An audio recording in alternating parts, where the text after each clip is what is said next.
বিগত লোকসভা নির্বাচনে মালদায় দুই কেন্দ্রেই খারাপ ফলাফল তৃণমূলের। আর এই দুই কেন্দ্রেই খারাপ ফলাফল নিয়ে মুখ্যমন্ত্রী মমতা বন্দ্যোপাধ্যায় অসন্তোষ প্রকাশ করেছেন। তাই শহীদ দিবসে মমতা বন্দ্যোপাধ্যায়ের নির্দেশ পেয়ে পুরাতন মালদা পৌরসভার ৭ নম্বর ওয়ার্ডের কাউন্সিলর শত্রুঘ্ন সিংহ বর্মা মানুষের সাথে জনসংযোগ করেন। এদিন তিনি রাজ্যের মুখ্যমন্ত্রী মমতা বন্দ্যোপাধ্যায়ের ছবি নিয়ে সাধারণ মানুষের কাছে গিয়ে ক্ষমা প্রার্থনা করেন, মানুষের কি অসুবিধা আছে সেগুলি খতিয়ে দেখেন এবং আগামী নির্বাচনের ফলাফল যাতে ভালো হয় মানুষজনদের সাথেও সংযোগ করার কর্মসূচি করা হয় পুরাতন মালদা পৌরসভার ৭ নম্বর ওয়ার্ড তৃণমূল কংগ্রেস কমিটির উদ্যোগে। আমাদের গত ২১শে জুলাই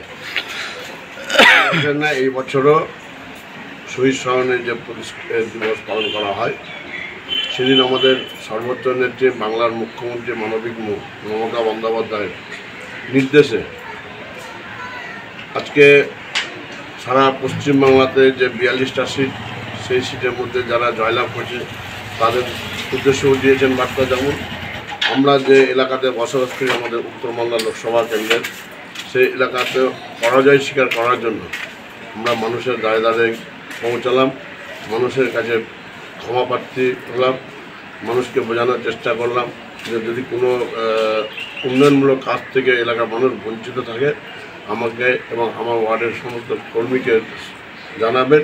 আমরা সচেষ্টভাবে আমরা চেষ্টা করব কাজ করার।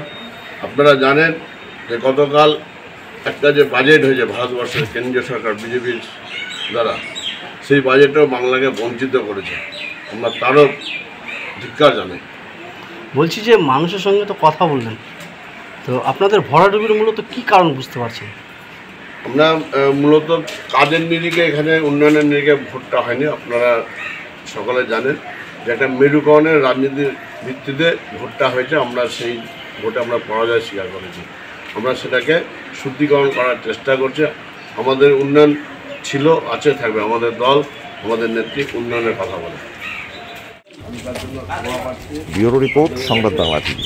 আমাদের যদি কোনো ভুল ত্রুটি থাকে এবং পরিষেবা থেকে যদি কোনো সমস্যা তৈরি হয়, আপনারা আমাকে সরাসরি বলবেন। এবং আমি একটা কথাই বলবো, আপনারা আমাদের সাথে থাকবেন, পাশে থাকবেন। আমরাও অঙ্গীকারবদ্ধ আমাদের নেত্রীর বার্তা দিয়ে যে আমরাও এলাকার মানুষের পাশে ছিলাম, আছি, থাকবো। উন্নয়ন আপনারা দেখতে পাচ্ছেন কীভাবে ওয়ার্ডের উন্নয়ন হচ্ছে।